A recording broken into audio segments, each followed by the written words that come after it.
So, what do when the matchmaking decides to screw with you? You screw it right back. Just look at his team. So balanced. So great. 8 Germanicuses. Yes, it's one of those.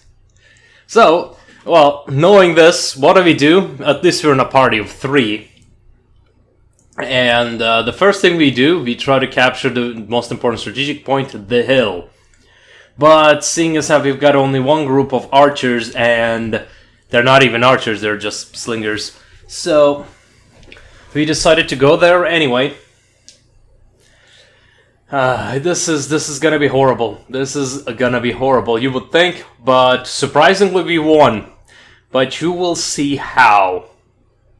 So the first thing we do is we try to get some vision, because there's nobody to provide us vision, everybody is infantry. This is like the Teutoburg Forest, except worse. You only have got infantry. So we also have got dogs and slingers. The slingers decide to go from the open location because on this map that's the only way they can shoot straight. And somehow this bunch of loose cavalry are running around here. We have been scouted for sure. So the cavalry turns the corner. At this point we're trying to coordinate what we are going to do. We're just trying to scout the enemy team.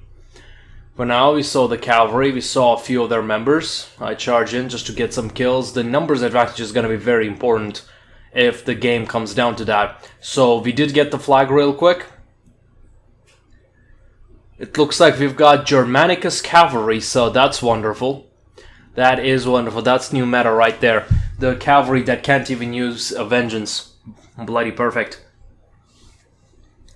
So, I noticed they've got javelins and we require support against that. And this is the point where we realized, yeah, we're not winning this hill.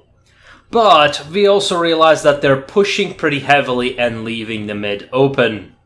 So here you see me focusing on the enemy skirmishers, trying to decide and predict where they are going to go.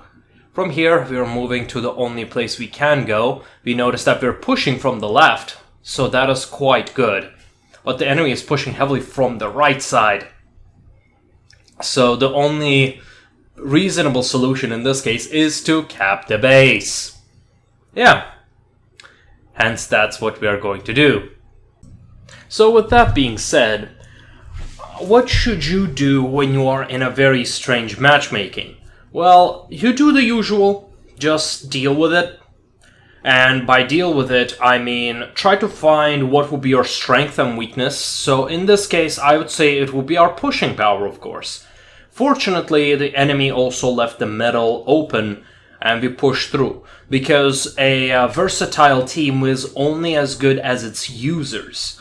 And it requires higher skill than just one-trick pony, should I say build, so to speak. After all, one-trick pony tactics only work on people who are 1, either inexperienced with those tricks, 2, on people who are not experienced in general to be able to adapt to it on the fly. After all, if that one trick is countered, there's nothing left.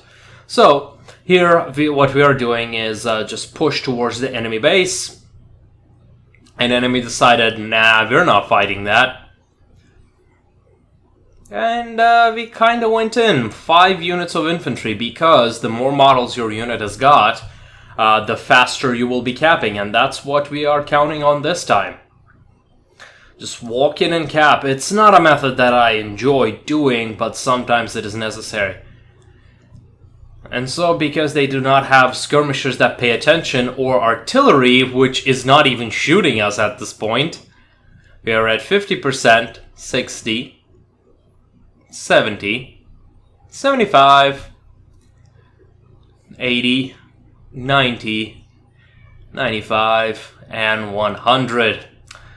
Well, thanks for joining me, and next week we're going to have another analysis and maybe another battle. Well, we'll see you next time.